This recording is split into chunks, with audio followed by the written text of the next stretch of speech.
ಸ್ನೇಹಿತರೆ ನಮಸ್ಕಾರ. ನಾನು ನಿಮ್ಮ ಮಳವಳ್ಳಿ ಸೂರಿ ಡೈರಿ ಯೂಟ್ಯೂಬ್ ಚಾನಲ್ಗೆ ನಿಮ್ಮೆಲ್ಲರಿಗೂ ಸ್ವಾಗತ ಸುಸ್ವಾಗತ. ನಾನಿವಾಗ ಮಳವಳ್ಳಿ ಪಟ್ಟಣದ ಗಂಗಾಮಾತಾ ಬೀದಿಯ ಒಂದು ಆರ್ಚ್ ಬಳಿ ಇದ್ದೀನಿ ಸ್ನೇಹಿತರೆ. ನೋಡಿ, ಇಲ್ಲಿ ನಮ್ಮ ಜೊತೆ ಇದ್ದಾರೆ ಶ್ರೀಯುತ ಸತ್ಯ ಅವರು. ನನಗೆ ನಿನ್ನೆ ಒಂದು ಕರೆ ಮಾಡಿದ್ರು, ಈ ಥರ ಒಂದು 20ನೇ ವಾರ್ಡ್ನ ಒಂದು ಸಮಸ್ಯೆ ಬಗ್ಗೆ ಸುದ್ದಿ ಮಾಡಿದ್ರಿ, ಆ ಬಗ್ಗೆ ನಾನು ತ್ವರಿತವಾಗಿ ನಿಂತು ಕೆಲಸ ಮಾಡಿಸಿದ್ದೀನಿ, ಮತ್ತೆ ಆ ಬಗ್ಗೆ ನಾನು ನಿಮ್ಮ ಜೊತೆ ಸ್ವಲ್ಪ ಮಾತಾಡಬೇಕು ಅಂತ ಹೇಳಿದ್ರು. ಬನ್ನಿ, ಅವ್ರನ್ನ ಮಾತಾಡ್ಸಕ್ಕೆ ಬಂದಿದ್ದೀನಿ. ಸರ್, ನನಗೆ 2 ದಿನದಿಂದ ಕರೆ ಮಾಡಿದ್ರಿ, ಒಂದು ಕುದುರೆವಂತರನ ತೋಟದ 20ನೇ ವಾರ್ಡ್ ಒಂದು ಕಾಮಗಾರಿನ ಸುದ್ದಿ ಮಾಡಿದ್ರಿ ಸರ್. ಅದ್ರ ಬಗ್ಗೆ ನಾವು ಕ್ವಿಕ್ ಆಗಿ ರೆಸ್ಪಾನ್ಸ್ ಮಾಡಿ ಆ ಒಂದು ಕಾಮಗಾರಿನ ಸಂಬಂಧಪಟ್ಟ ಒಂದು ಇಲಾಖೆಗೆ ಹೇಳಿ ತ್ವರಿತವಾಗಿ ಕಾಮಗಾರಿ ಮಾಡಿಸಿದೀವಿ ಅಂತ ಸರ್. ಹೇಳಿ ಸರ್ ಆ ವಿಚಾರ. ಸರ್, ಈಗ ನೀವು ಯಾತಕ್ಕೆ ಅಷ್ಟು ಬೇಗನೆ ಮಾಡ್ದು ಅಂತಂದ್ರೆ ಕಾಮಗಾರಿ ವಿಳಂಬವಾದ ಕಾರಣ ಏನು ಅಂತ ನೀವು ತಿಳ್ಕೊಂಡಿರ್ಲಿಲ್ಲ. ಅದು ರಂಗಸ್ವಾಮಿ ಅವ್ರ ಅತ್ತೆ ತೀರೋಗಿದ್ದರಿಂದ ಅದು ಕಾಮಗಾರಿ 1-2 ದಿನ ಲೇಟ್ ಆಯ್ತು. ಆ ಲೇಟ್ ಆಗಿರೋ ಕಾರಣನ ತಿಳಿದಾನೆ ನೀವು ಮೊನ್ನೆ ಸುದ್ದಿ ಮಾಡಿದಿರಲ್ಲ ಸರ್, ಆ ಸುದ್ದಿ ಸರಿನಾ? ಆ ಸುದ್ದಿ ಸತ್ಯಕ್ಕೆ ಎಷ್ಟು ಹತ್ರವಾದ ವಿಚಾರ ಅಥವಾ ಸರಿ ಅನ್ನೋದು ಸರಿ ಅನಿಸ್ತಾ ಸರ್ ನಿಮಗೆ? ಸರ್, ಈಗ ನಾವು ಜನಗಳು ನಮಗೆ ಎಲ್ಲ ಮಳವಳ್ಳಿ ತಾಲೂಕಿನ ನಾನಾ ಭಾಗಗಳಿಂದ ಕರೆ ಮಾಡ್ತಾರೆ. ಅವ್ರಿಗೆ ಕುಂದುಕೊರತೆ ಆದಾಗ, ಅವ್ರ ಸಮಸ್ಯೆಗಳಾದಾಗ ನಮ್ಮನ್ನ ಸಂಪರ್ಕಿಸ್ತಾರೆ. ನಾವು ವಾಸ್ತವ ಸ್ಥಿತಿ ವಸ್ತುನಿಷ್ಠವಾಗಿ ಅಲ್ಲಿ ಏನು ಸಮಸ್ಯೆ ಇರುತ್ತೋ ಅದ್ರ ಬಗ್ಗೆ ನಾವು ಸಹಜವಾಗಿ ಸುದ್ದಿ ಮಾಡ್ತೀವಿ ಸರ್. ಅದರಲ್ಲಿ ಏನು ವ್ಯತ್ಯಾಸ ಇಲ್ಲ ಸರ್. ನೀವು ಸುದ್ದಿ ಮಾಡಿರೋದು ತಪ್ಪು ಅಂತ ಹೇಳ್ತಿಲ್ಲ ಸರ್. ಸುದ್ದಿ ಮಾಡಿದಾಗ ಆ ಭಾಗದಲ್ಲಿ ಓಡಾಡಿರ್ತಕ್ಕಂಥ ಮುಖಂಡರುಗಳಿಗೋ ಅಥವಾ ಅಧಿಕಾರಿಗಳಿಗೋ ತಿಳಿಸ್ಬೋದಾಗಿತ್ತು. ಆದರೆ ಏಕಾಏಕಿ ನಮ್ಮ ಶಾಸಕರಾದಂಥ ಸನ್ಮಾನ್ಯ PM ನರೇಂದ್ರ ಸ್ವಾಮಿ ಅವ್ರನ್ನ ಪ್ರತಿ ಬಾರಿನೂ ನೀವು ಟಾರ್ಗೆಟ್ ಮಾಡಿ ಮಾತಾಡ್ತಿರಲ್ಲ, ಇದು ನಿಮಗೆ ಎಷ್ಟು ಸರಿ ಸರ್? ಇವಾಗ ನೋಡಿ, ನಾನು 5 ವರ್ಷ ಆಯ್ತು ಸರ್ ನನ್ನ ಪತ್ರಕರ್ತ ಆಗಿ. ನಾನು ಪತ್ರಕರ್ತ ಆದಾಗ ಅನ್ನದಾನಿಯವರು ಶಾಸಕರಾಗಿದ್ರು ಸರ್. ಅವ್ರ ಬಗ್ಗೆನೂ ಸಾಕಷ್ಟು ಟೀಕೆಗಳು ಮಾಡ್ತೀವಿ ಪ್ರಜಾಪ್ರಭುತ್ವ ವ್ಯವಸ್ಥೆಯಲ್ಲಿ. ಅದರಲ್ಲೂ ಒಬ್ಬ ಪಬ್ಲಿಕ್ ಸರ್ವೆಂಟ್ನ, ಅಂದರೆ ಒಬ್ಬ ಜನಪ್ರತಿನಿಧಿನ ಟೀಕೆ ಮಾಡೋದು ಅದು ಒಂದು ಸಾರ್ವಜನಿಕ ಹಿತದೃಷ್ಟಿಯಿಂದ ಮಾಡ್ತೇವೆ ಹೊರತು ಯಾವುದೇ ವೈಯಕ್ತಿಕವಾಗಿ ತೇಜೋವಧೆ ಮಾಡೋದಾಗ್ಲಿ ಅಥವಾ ಟಾರ್ಗೆಟ್ ಮಾಡೋದಾಗ್ಲಿ ಇಲ್ಲ ಸರ್. ಯಾಕೆಂದ್ರೆ ನೀವು ಬೇಕಾದ್ರೆ ನೋಡಿ, ನಾವು ನಿಮಗೆ ಸುದ್ದಿಗಳು ತೋರಿಸ್ತೀವಿ. ಒಂದು ಮಾಜಿ ಶಾಸಕರ ಬಗ್ಗೆನೂ ಸಾಕಷ್ಟು ಟೀಕೆಗಳು ಮಾಡಿದ್ದೀವಿ. ಈಗ ಎಲ್ಲೆಲ್ಲಿ ಲೋಪದೋಷಗಳಿರ್ತವೆ, ಎಲ್ಲೆಲ್ಲಿ ತಪ್ಪುಗಳಾಗಿರ್ತವೆ ಅದನ್ನು ನಾವು ತಿದ್ದಲಿಕ್ಕೆ ಪ್ರಯತ್ನ ಪಡ್ತೀವಿ ಸರ್, ಅಷ್ಟೇ ಹೊರತು ಇಲ್ಲಿ ವೈಯಕ್ತಿಕವಾಗಿ ಯಾವುದೇ ರೀತಿಯ ಒಂದು ಟಾರ್ಗೆಟ್ ಇಲ್ಲ ಸರ್. ಇದರಲ್ಲಿ ಟಾರ್ಗೆಟ್ ಇಲ್ಲ ಅಂತ ಹೇಳ್ತಿರಲ್ವ ಸರ್? ಆ ಒಂದು ವಿಚಾರಕ್ಕೆ ಬರೋದೇ ಆದರೆ ಮಳವಳ್ಳಿ ತಾಲೂಕಿನಲ್ಲಿ ಹಿಂದೆ ಇರ್ತಕ್ಕಂಥ ಅನ್ನದಾರಿ ಅವ್ರನ್ನೂ ನೋಡಿ, ನಮ್ಮ ಶಾಸಕರಾದಂಥ PM ನರೇಂದ್ರ ಸ್ವಾಮಿ ಅವ್ರನ್ನೂ ನೋಡಿ, ಯಾರ ಅಧಿಕಾರ ಅವಧಿಯಲ್ಲಿ ಮಳವಳ್ಳಿ ಅಭಿವೃದ್ಧಿ ಪದದತ್ತ ಹೋಗುವಂಗೆ ಅಭಿವೃದ್ಧಿ ಕೆಲಸಗಳನ್ನ ಯಾರ್ಯಾರು ಮಾಡ್ತಿದ್ದಾರೆ? ಉದಾಹರಣೆಗೆ ಅಂಬೇಡ್ಕರ್ ಭವನ ತಂದು, ಸ್ತ್ರೀಶಕ್ತಿ ಭವನ ತಂದು, ಆಯ್ತು ಸರ್. ಆಟದ ಮೈದಾನ ಇರಲಿಲ್ಲ, ಕ್ರೀಡಾ ಭವನ ಮನೋಭಾವದಿಂದ ಆಟದ ಮೈದಾನ ತಂದರು, ಆಯ್ತಾ. ನಾಲಾ ಆಧುನೀಕರಣ ಇತಿಹಾಸದಲ್ಲಿ ಎಷ್ಟೋ ವರ್ಷಗಳ ಹಿಂದೆ ಕುಗ್ಗೋಗಿತ್ತು. ಅದನ್ನ ಹೆಬ್ಬಕವಾಡಿಯಿಂದ ಮಳವಳ್ಳಿ ತಾಲೂಕಿನ ಕೊನೆ ಮೂಲೆ ಗಂಟ ರೈತರಿಗೆ ಅನುಕೂಲ ಆಗಲಿ ಅಂತ ನಾಲಾ ಆಧುನೀಕರಣ ಮಾಡುತ್ತಾರೆ. ಇವೆಲ್ಲ ಅಭಿವೃದ್ಧಿ ಕೆಲಸ ಅಲ್ವಾ ಸರ್? ರಸ್ತೆ ಕಾಮಗಾರಿಗಳು ಮಾಡಿದ್ದಾರೆ, ನೀರಿನ ವ್ಯವಸ್ಥೆಗಳು ಮಾಡಿದ್ದಾರೆ. ಉದಾಹರಣೆಗೆ ಸರ್, ಇದೆಲ್ಲ ಅಭಿವೃದ್ಧಿ ಅಲ್ವಾ ಹೇಳಿ ಸರ್? ಇವಾಗ ಕರ್ನಾಟಕ ರಾಜ್ಯದಲ್ಲಿ 224 ಕ್ಷೇತ್ರಗಳಿವೆ ಸರ್. ಹೌದು.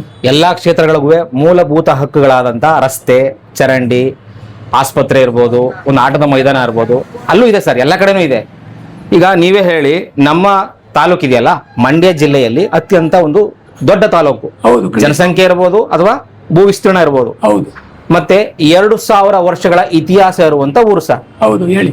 ಈ ಊರಲ್ಲಿ ಹಾಗಾದ್ರೆ ಎಲ್ಲಾನು ಅಭಿವೃದ್ಧಿ ಆಗ್ಬಿಟ್ಟಿದ್ಯಾ? ಎಲ್ಲಾನು ಫುಲ್ಫಿಲ್ ಮಾಡ್ಬಿಟ್ಟಿದಾರ ನಿಮ್ಮ ಸಾಹೇಬ್ರು? ಈಗ ಎಲ್ಲಾ ಅಭಿವೃದ್ಧಿನೂ ಹಂತ ಹಂತವಾಗಿ ಮಾಡಕೊಟ್ಟಿದ್ದಾರೆ. ಉದಾಹರಣೆಗೆ ಈ ಮುಂದಿನ ದಿನಗಳಲ್ಲಿ ಕೈಗಾರಿಕೋದ್ಯಮ ಮಾಡಬೇಕು ಅಂತ ಹೊಟ್ಟಿದ್ದಾರೆ. ಅದಕ್ಕೆ ಸಾಕಷ್ಟು ಜಾಗ ಹುಡುಕಿ ಇಟ್ಕೊಂಡಿದ್ದಾರೆ. ಮುಂದಿನ ದಿನಗಳಲ್ಲಿ ಅದನ್ನ ಕಾರ್ಯರೂಪ ತರ್ತಾರೆ. ಎಲ್ಲಾ ಕೆಲಸನ ಏಕಾಏಕಿ ಮಾಡಬೇಕು ಅಂದ್ರೆ ಬ್ರಹ್ಮನಿಂದನೂ ಆಗಲ್ಲ ಸರ್. ಯಾಕಂದ್ರೆ ಅದು ಮ್ಯಾಜಿಕ್ ಅಲ್ಲ. ಹಿಂಗೆ ಮಾಡ್ಬಿಡಕ್ಕೆ ತುಂಬಾ ಕಾಲಾವಕಾಶ ಇರ್ತದೆ. ಈಗ ಇದೇ ನಮ್ಮ ಮತದಾರ ಬಂಧುಗಳು ಮುಂದಿನ ದಿನಗಳಲ್ಲೂ ಅವ್ರ ಕಾರ್ಯವೈಖರಿನ ಗುರುತಿಸಿ ಅವ್ರಿಗೆ ಅಭಿವೃದ್ಧಿ ಮಾಡೋಕ್ಕೆ ಮತ್ತೊಂದು ಅವಕಾಶನ ಕಲ್ಪಿಸ್ಕೊಡ್ತಾರೆ ಅನ್ಕೊಂಡಿದ್ದೀನಿ. ಅಂತ ದಿನಗಳಲ್ಲಿ ಹಿಂಗೆ ಹೆಚ್ಚಿನ ರೀತಿ ಶ್ರಮ ಬಿದ್ದು ಈ ತಾಲೂಕಿನ ಅಭಿವೃದ್ಧಿಗೆ ಹೆಚ್ಚಿನ ಕೆಲಸ ಮಾಡ್ತಾರೆ. ಸತೀಶ್ ಅವರೇ, ಸರ್, ಇವಾಗ ಮಳವಳ್ಳಿ ಕೆರೆ ಇದೆಯಲ್ಲ ಸರ್, ದೊಡ್ಡ ಕೆರೆ, ಖಂಡಿತವಾಗ್ಲೂ ಅಲ್ಲಿ ಕೃಷ್ಣರಾಜ ಒಡೆಯರ್ ಹೆಸರಲ್ಲಿ ಒಂದು ಐಲ್ಯಾಂಡ್ ಪಾರ್ಕ್ ಅನ್ನ ಮಾಡಿದ್ರು ಸರ್. ನಿಮ್ಮ ಶಾಸಕರೇ ಮಾಡಿದ್ರು ಸರ್. ಈಗ ಆ ಒಂದು ಪಾರ್ಕ್ ಅಲ್ಲಿ ನೀವೇ ನೋಡಿದಿರಿ, ಅದು ಅವಸಾನದ ಹತ್ರ ಸಾಗ್ತಾ ಇದೆ ಅದು. ಹೇಳಿ ಹೇಳಿ ಸರ್. ಅಲ್ಲಿ ಯಾವುದೇ ತರದ ಒಂದು ಮೇಂಟೆನೆನ್ಸ್ ಇಲ್ಲ.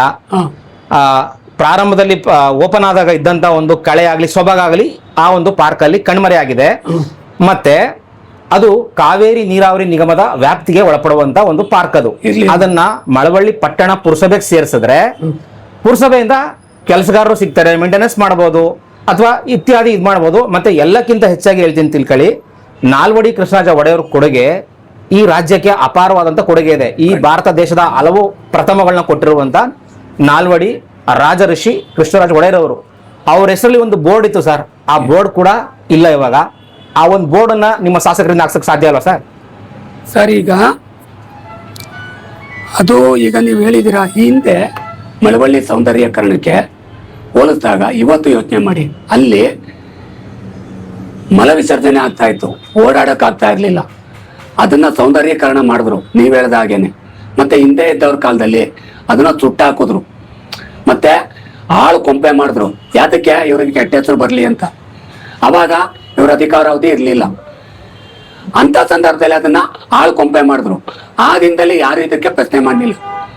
ಇವತ್ತು ನೀವು ಅದ್ರ ಪರ ಧ್ವನಿ ಎತ್ತಿರ್ಲಿಲ್ಲ, ಇವತ್ತು ಧ್ವನಿ ಎತ್ತಿದ್ದೀರಾ. ಆಯ್ತಾ ಸರ್? ಕೃಷ್ಣರಾಜ ಒಡೆಯರ್ ಬೋರ್ಡ್ ಸುತ್ಕೆ ಆಗ್ಲಿ ಅಥವಾ ಅದನ್ನ ಜೀರ್ಣೋದ್ಧಾರ ಆಗಿರೋದನ್ನ ಇನ್ನು ಉದ್ಧಾರ ಮಾಡೋದಕ್ಕಾಗಿ ಸಂಬಂಧಪಟ್ಟ ಅಧಿಕಾರಿ ಜೊತೆ ಮಾತಾಡೋದಕ್ಕೆ ಸಾಹೇಬ್ರ ಗಮನಕ್ಕೆ ತಂದು ಪುರಸಭೆ ವ್ಯಾಪ್ತಿಗೆ ತರಿಸಿ ಅದನ್ನ ಇನ್ನು ಹೆಚ್ಚಿನ ರೀತಿ ಜೀರ್ಣೋದ್ಧಾರ ಆಗೋಕ್ಕೆ ನಮ್ಮ ಶಾಸಕರ ಜೊತೆ ಮಾತಾಡ್ತೀನಿ ಸರ್.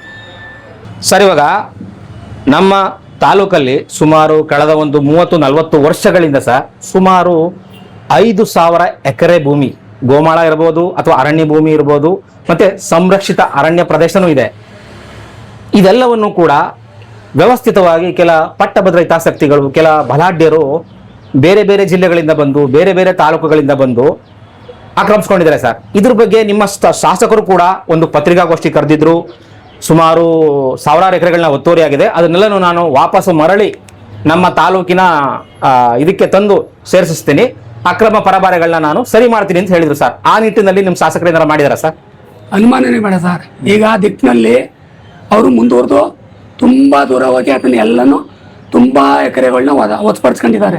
ಜೊತೆಗೆ ಈ ಹಿಂದೆ 2-3 ಅವಧಿಯಲ್ಲಿ ಆಗಿರತಕ್ಕಂಥ ಮಾಮೂಲಿ ಅನಾಚಾರನ ಇವರು ಬಯಲಿಗೆ ಎಳ್ದವ್ರೆ. ಇವರು ಬಯಲಿಗೆ ಎಳ್ದು ಸಾಕಷ್ಟು ಭೂಮಿನ ಒತ್ತುಪಡಿಸ್ಕೊಂಡು ಅದನ್ನ ಇನ್ನೂ ಕೆಲವು ಪಟ್ಟಭದ್ರ ಹಿತಾಸಕ್ತಿಗಳು ಒತ್ತುಪಡಿಸ್ಕೊಂಡಿರೋದನ್ನ ಇವರ ಅಧಿಕಾರ ಕಾನೂನು ರೀತಿನೇ ಒತ್ತುಪಡಿಸ್ಕೊಂಡು ಅವ್ರಿಗೆ ಕಾನೂನು ರೀತಿ ತಕ್ಕ ಶಿಕ್ಷೆ ಕೊಡ್ತೇವೆ ಸರ್. ಅದರಲ್ಲಿ ಯಾವುದೇ ಅನುಮಾನ ಬೇಡ ಸರ್.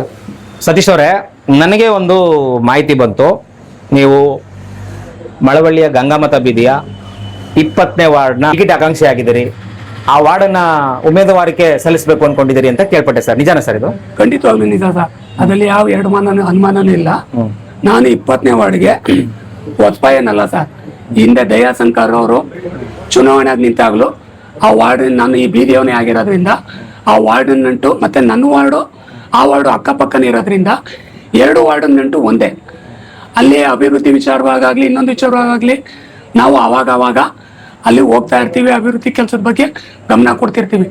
ಈ 8 ತಿಂಗಳಿಂದ ಈಚೆಗಂತೂ ನಾನು ಆ ವಾರ್ಡಲ್ಲಿ ಮೂಲಭೂತ ಸೌಕರ್ಯಗಳಿಗೆ ಒತ್ತು ಕೊಟ್ಟು ಜನರ ಆಕಾಂಕ್ಷೆಗಳಿಗೆ ಒತ್ತು ಕೊಟ್ಟು ನಾನು ಜನರ ಜೊತೆಲೇನೆ ಒಬ್ಬ ಒಡನಾಟನ ಇಟ್ಕೊಂಡು ಚುನಾವಣೆ ಆಕಾಂಕ್ಷೆಯಾಗಿ ಓಡಾಡ್ತಾ ಇದ್ದೀನಿ ಸರ್. ಸರ್, ಈಗ ಆಗೊಂದು ವೇಳೆ 20ನೇ ವಾರ್ಡಲ್ಲಿ ಎಲೆಕ್ಷನ್ಗೂ ನಿಂತ್ಕೊಳ್ತೀರಿ, ಜನಗಳು ನಿಮಗೆ ಆಶೀರ್ವಾದನೂ ಮಾಡಿಬಿಟ್ಟು ಆಗೊಂದು ವೇಳೆ ನೀವು ಆರಿಸಿ ಬಂದರೆ ಒಬ್ಬ ಕೌನ್ಸಿಲರ್ ಆಗಿ ಆ ವಾರ್ಡ್ಗೆ ಏನಾದರೂ ಪ್ಲಾನಿಂಗ್ ಇದೆಯಾ? ಏನಾದರೂ ದೊಡ್ಡ ಮಟ್ಟದಲ್ಲಿ ಅದನ್ನ ಒಂದು ವಿಶಿಷ್ಟವಾದಂಥ ವಾರ್ಡ್ ಮಾಡಬೇಕು ಮಳವಳ್ಳಿ ಪಟ್ಟಣದಲ್ಲಿ ಅಂತಂದ್ರೆ ಆ ಥರ ಏನಾದ್ರು ಕನಸುಗಳಿದೆ ನಿಮ್ಮಲ್ಲಿ? ಸರ್, ಈಗ ನನಗೆ ಅಲ್ಲಿ ಜನ ಈ ಬಾರಿ ಆಶೀರ್ವಾದ ಮಾಡಿ ಒಂದು ಅವಕಾಶ, ಜನರ ಸೇವೆ ಮಾಡೋ ಅವಕಾಶ ಏನಾದ್ರು ಕೊಟ್ಟರೆ ನಾನು ಖಂಡಿತವಾಗಲೂ ಬೇರೆಯವ್ರ ರೀತಿಯಲ್ಲ ಸರ್. ನಾನು ಬಡವನ ಮಗ, ಜನರ ಮಧ್ಯದಲ್ಲೇ ಜನರ ಜೊತೆಲಿ ಕೂತು ಅವ್ರ ಸಮಸ್ಯೆನ ಆಲಿಸಿ ಜನರಿಗಾಗನೇ ಕೆಲಸ ಮಾಡ್ತೀನಿ. ಮೂಲಭೂತ ಸೌಕರ್ಯ ಜೊತೆಗೆ ನನ್ನ ಕನಸಿನ 20ನೇ ವಾರ್ಡ್ ಯಾವ ರೀತಿ ಇರಬೇಕು ಅನ್ನೋ ಕನಸಿದೆ. ಅದನ್ನ ನಾನು ಹೇಳಲ್ಲ ಸರ್, ನನ್ಸಾಗಿ ಮಾಡಿ ನೀವೇ ಮುಂದಿನ ತಿಂಗಳು ನೋಡುವಂಗೆ ಮಾಡ್ತೀನಿ. ಸ್ನೇಹಿತರೆ, ಏನು ಶ್ರೀಯುತ ಸತ್ಯ ಅವರು ಹೇಳೋದನ್ನ ಕೇಳಿಸ್ಕೊಂಡ್ರಲ್ಲ, ನಮ್ಮ ಹಾಲಿ ಶಾಸಕರ ಬಗ್ಗೆ ಸಾಕಷ್ಟು ನಂಬಿಕೆ ಮತ್ತು ಗೌರವನ ಅವ್ರ ಬಗ್ಗೆ ಇಟ್ಕೊಂಡಿದ್ದಾರೆ. ಅವ್ರಿಗೂ ಕೂಡ ಅವರ ರಾಜಕೀಯ ಜೀವನಕ್ಕೆ ಒಳ್ಳೆಯದಾಗಲಿ ಅಂತ ಬಯಸ್ತೀನಿ. ಮತ್ತೆ ತ್ವರಿತವಾಗಿ ಈ ಕಾಮಗಾರಿನ ಮಾಡಿಸ್ಕೊಟ್ಟಂತ ಶ್ರೀಯುತ ಸತ್ಯ ಅವರು ಮತ್ತು ನಮ್ಮ ಹಾಲಿ ಶಾಸಕರಿಗೂ ಕೂಡ ಒಂದು ಧನ್ಯವಾದ ಹೇಳಲಿಕ್ಕೆ ಇಷ್ಟಪಡ್ತೀನಿ. ಧನ್ಯವಾದ ಸ್ನೇಹಿತರೆ, ಈ ಸ್ಟೋರಿ ನೋಡೋದಕ್ಕಾಗಿ. ಈ ಸ್ಟೋರಿನ ಹೆಚ್ಚು ಜನಕ್ಕೆ ಶೇರ್ ಮಾಡಿ ಮತ್ತು ಈ ಸ್ಟೋರಿ ಇಷ್ಟವಾಗಿದ್ರೆ ಲೈಕ್ ಮಾಡಿ. ನನ್ನ ಸೂರಿ ಡೈರಿ ಯೂಟ್ಯೂಬ್ ಚಾನಲ್ನ ಸಬ್ಸ್ಕ್ರೈಬ್ ಮಾಡ್ಕೊಳ್ಳಿ. ಧನ್ಯವಾದ ಸ್ನೇಹಿತರೆ. ಮತ್ತೊಂದು ಸ್ಟೋರಿಯಿಂದ ಮತ್ತೊಮ್ಮೆ ನಿಮ್ಮನ್ನು ಭೇಟಿ ಆಗ್ತೀನಿ. ಧನ್ಯವಾದ.